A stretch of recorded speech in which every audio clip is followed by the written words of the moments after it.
Ang guard ng Knicks na si Jalen Brunson ay naging ika-4 na manlalaro na umiskor ng 40 plus sa 4 na sunod na laro sa playoff. Pinahaba ni Brunson ang kanyang personal hot streak na may 43 puntos sa Game 1 habang ang New York ay nagrally ng huli para talunin ang Indiana. Si Jalen Brunson ang naging pang-4 na manlalaro na umiskor ng 40 o higit pang puntos sa 4 na magkakasunod na postseason games, ang una mula noong Michael Jordan noong 1993 NBA Finals. Si Brunson ay sumabog ng 21 sa fourth quarter ng Game 1 at nagtapos na may 43 overall habang ang New York ay nagrally mula sa 9 puntos sa huli upang talunin ang Indiana 121 hanggang 117. Hawak ng Lakers Hall of Famer na si Jerry West ang record na may 6 na magkakasunod na laro na 40 o higit pang mga puntos na itinakda noong 1965 postseason.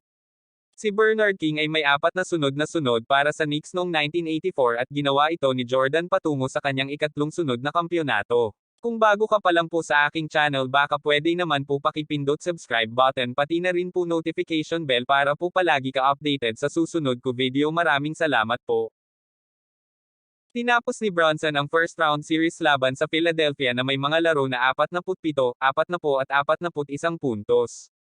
Siya ang nangungunang scorer sa unang round na may 35.5 puntos bawat laro. Brunson scores 43, rallies Knicks sa 121 hanggang 117 panalo sa Pacers sa Game 1 ng Eastern Conference Semis. Umiskor si Jalen Brunson ng 43 puntos, naging ika-4 na manlalaro sa kasaysayan ng NBA na may 4 na sunod na 40 puntos na laro sa postseason, at tinalo ng New York Knicks ang Indiana Pacers 121 hanggang 117 noong Lunes ng gabi sa Game 1 ng Eastern Conference Semifinals. Si Brunson ay May 21 sa fourth quarter na nagrally sa Knicks pagkatapos nilang mahabol ng siyam sa unang bahagi ng period, at sumali sa Hall of Famers Jerry West, na may 6 na sunod-sunod na 40-point na laro sa postseason, at Michael Jordan at Bernard King parehong may 4. Naisalpak ni Donte DiVincenzo ang tie-breaking 3-pointer sa nalalabing 39 na segundo at umiskor ng 25 para sa Knicks, na nagbukas ng ikalawang round sa uri ng malapit na pagtatapos na puno ng kanilang panalo sa unang round laban sa Philadelphia.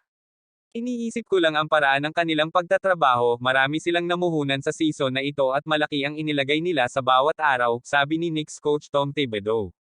So, when you make that commitment to each other, you're not going to give in, you're going to keep fighting.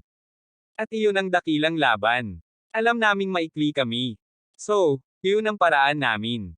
Nagdagdag si Josh Hart ng playoff career high na 24 na puntos at nagdagdag ng 13 rebounds at 8 assists.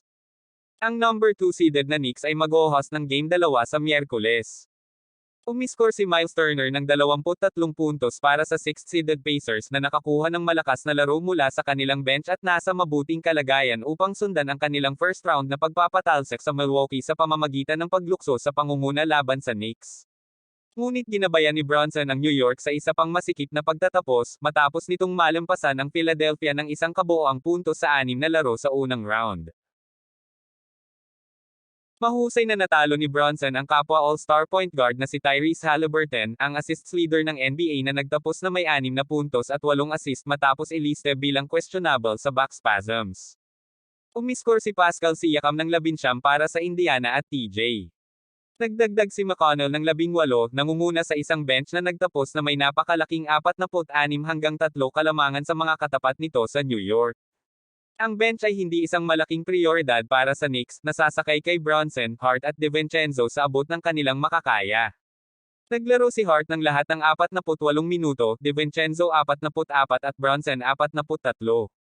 Sapat na ang lahat para makuha ang Knicks sa maagang pangunguna, ang una nila sa isang serye pagkatapos ng unang round mula noong 2000 East Semifinals laban sa Miami. Natalo sila sa Eastern Conference Finals sa Pacers noong taong iyon bilang bahagi ng kanilang mahigpit na tunggalian sa playoff na nagsimula noong 1990s. Ang mga koponan ay nagkita ng 3 sunod na beses mula 1993-95 at muli mula 1998 hanggang 2000 noong sina Thibodeau at Rick Carlisle ng Indiana ay mga katulong sa kanilang mga kasalukuyang koponan. Ang pag-renew ay isang magandang simula. Ginawa ng basket ni McConnell ang 74 hanggang 85 na may humigit kumulang 10 at kalahati minuto ang natitira at naghudyat ng maagang pagtatapos sa dapat na pahinga para kay Brunson. Huwag mo kalimutan mag-like and subscribe sa aking channel. Maraming salamat po.